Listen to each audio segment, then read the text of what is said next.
Meus irmãos e minhas irmãs, nos encontramos nesta sexta-feira, dia 19 de dezembro, nesta terceira semana do tempo do Advento, para que possamos juntos meditar a palavra de Deus. Nós lemos nesse dia o evangelista São Lucas, no capítulo 1, versículos do 5 ao 25. Nos dias de Herodes, rei da Judéia, vivia um sacerdote chamado Zacarias, do grupo de Abia. Sua esposa era descendente de Arão e chamava-se Isabel.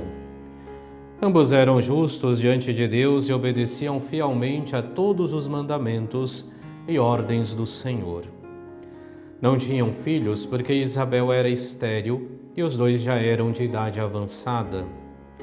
Em certa ocasião, Zacarias estava exercendo as funções sacerdotais no templo, pois era a vez do seu grupo. Conforme o costume dos sacerdotes, ele foi sorteado para entrar no santuário e fazer a oferta do incenso. Toda a assembleia do povo estava do lado de fora rezando, enquanto o incenso estava sendo oferecido. Então apareceu-lhe o anjo do Senhor de pé à direita do altar do incenso. Ao vê-lo, Zacarias ficou perturbado e o temor apoderou-se dele. Mas o anjo disse: Não tenhas medo, Zacarias, porque Deus ouviu tua súplica. Tua esposa Isabel vai ter um filho e tu lhe porás o nome de João. Tu ficarás alegre e feliz e muita gente se alegrará com o nascimento do menino, porque ele vai ser grande diante do Senhor. Não beberá vinho nem bebida fermentada e desde o ventre materno ficará repleto do Espírito Santo.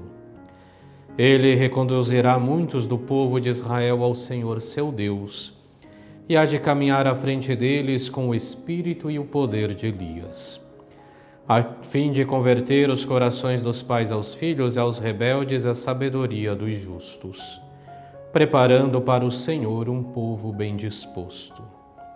Então Zacarias perguntou ao anjo: Como terei certeza disso? Sou velho e minha mulher é de idade avançada. O anjo respondeu: Eu sou Gabriel e estou sempre na presença de Deus, e fui enviado para dar-te esta boa notícia. Eis que ficarás mudo e não poderás falar até o dia em que essas coisas acontecerem, porque tu não acreditastes nas minhas palavras, que hão de se cumprir no tempo certo. O povo estava esperando Zacarias e admirava-se com a sua demora no santuário. Quando saiu, não podia falar-lhes e compreenderam que ele tinha tido uma visão no santuário. Zacarias falava com sinais e continuava mudo. Depois que terminou seus dias de serviço no santuário, Zacarias voltou para casa. Algum tempo depois, sua esposa Isabel ficou grávida e escondeu-se durante 5 meses. Ela dizia: Eis o que o Senhor fez por mim nos dias em que Ele se dignou tirar-me da humilhação pública. Palavra da salvação, glória a vós, Senhor.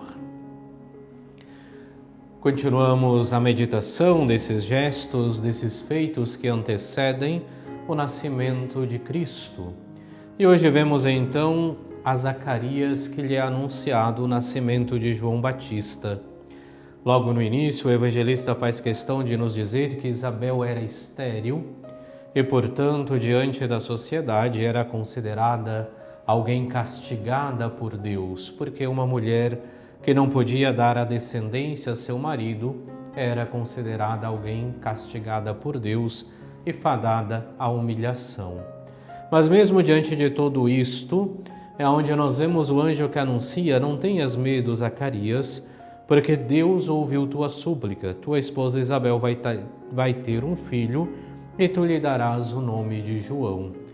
E com isso nós temos já o anúncio também do nascimento do Batista, daquele que veio para preparar, que veio para aplainar os caminhos do Senhor e que vem sendo preenchido, como nos fala o próprio evangelista, com o espírito e o poder de Elias.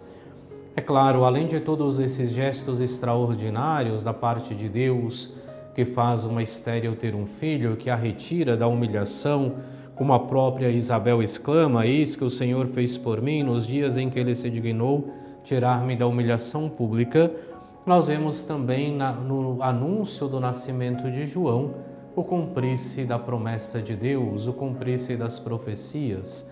Por isso que o anjo faz questão de dizer: e há de caminhar à frente deles com o espírito e o poder de Elias, porque acreditava-se que Elias deveria vir para preparar os caminhos do Messias.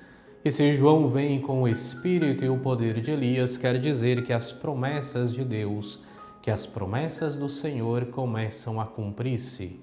E se o predecessor é anunciado, se percebe também que está próximo o nascimento do Messias, está próximo o nascimento daquele que vem para ser o nosso Salvador.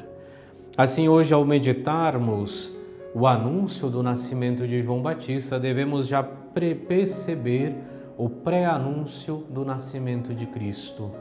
Primeiro vem o precursor com este papel importante de preparar os caminhos do Senhor. E uma vez que o precursor se fizer presente, virá também o Messias, virá também o Salvador, virá também aquele que assume a nossa natureza humana e que vem para caminhar conosco e para nos apontar os caminhos que nos conduzem até o Pai. E por isso, mais uma vez, o Evangelho procura nos fazer compreender a chegada do Messias, compreender o nosso Salvador que vem, o nosso Salvador que vem vindo e que vem para restaurar todas as coisas e para conduzir-nos até o Pai. Oremos. Ó Deus, pelo parto virginal de Maria, revelastes ao mundo o esplendor da vossa glória. Concedei-nos venerar com fé pura e celebrar com devoção e amor o mistério tão profundo da encarnação. Por nosso Senhor Jesus Cristo, vosso Filho, que é Deus e convosco vive e reina, na unidade do Espírito Santo, por todos os séculos dos séculos. Amém. E abençoe-vos Deus Todo-Poderoso, Pai e Filho e Espírito Santo. Amém.